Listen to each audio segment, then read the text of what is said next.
The development of the Broselow tape was a stroke of genius and revolutionized the way in which we treat children in emergencies. There are some problems with the tape that have been identified, however, and this study aimed to evaluate some of these weaknesses. This study was a moose-based systematic review and meta-analysis in which two major questions were asked. The first was, how accurate is the Broselow tape as a weight estimation tool? And the second was, how accurate is the Broselow tape as a drug dosing and resuscitation aid? So first, let's look at the information on the Broselow tape as a weight estimation tool.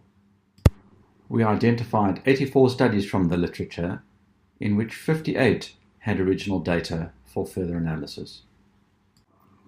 This slide shows the overall accuracy data for the pooled sample. It shows the proportion of weight estimations within 10% of actual weight as predicted by the Broselow tape. Although the accuracy was lowest in low-income countries, it did not achieve an acceptable level of accuracy in any population. A level of 70% would be considered accurate when compared to other methods that are available. When doing direct comparisons between the Broselow tape and other methods of weight estimation, the Broselow tape was clearly superior to all the age-based formulas against which it was compared. When compared against parental estimates of weight, there was no significant difference found. When compared against the modern two-dimensional, that is both length and habitus-based weight estimation systems, the Broselow tape was significantly less accurate than these systems.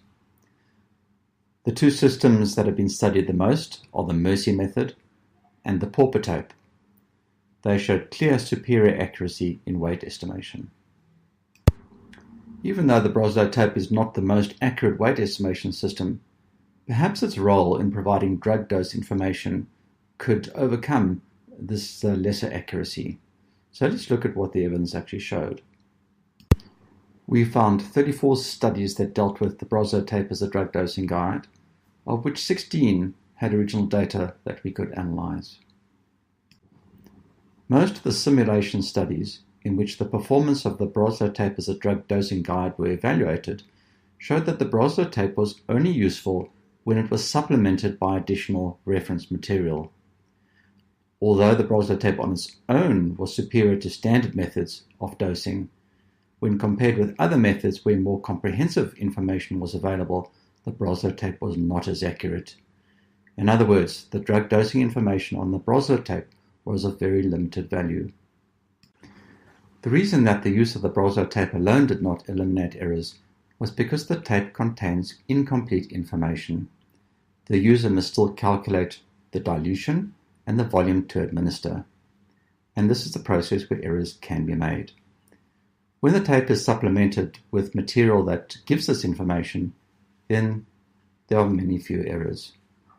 Where this leaves us, though, is that additional material could contain all this information and the Broselow tape would not be required. Another common finding was that the Broselow tape was vulnerable to errors in untrained users. While this seems surprising as the tape is very simple to use, the ability of individuals in stressful situations to make mistakes should not be underestimated. The supplementary material for this article also contains some information on the changes in the Broselow tape from its first edition in 1988 to the latest edition in 2011. This includes graphs on the change in the position of the color zones as well as the content of the tape itself. There were three major conclusions from this study. The first conclusion was that a dual length and habitus-based system, such as the Mercy method or the pauper tape, should be used for accurate weight estimation. A parental estimation of weight could also be considered. Our second conclusion was that the Broselow tape did not provide comprehensive drug dosing information. A reference system which contains complete information on drug dilution and volume to administer should be used. And finally, training is required for all weight estimation systems. Thank you for listening from myself, Mike Wells, and my co-author, Dr. Laura Goldstein.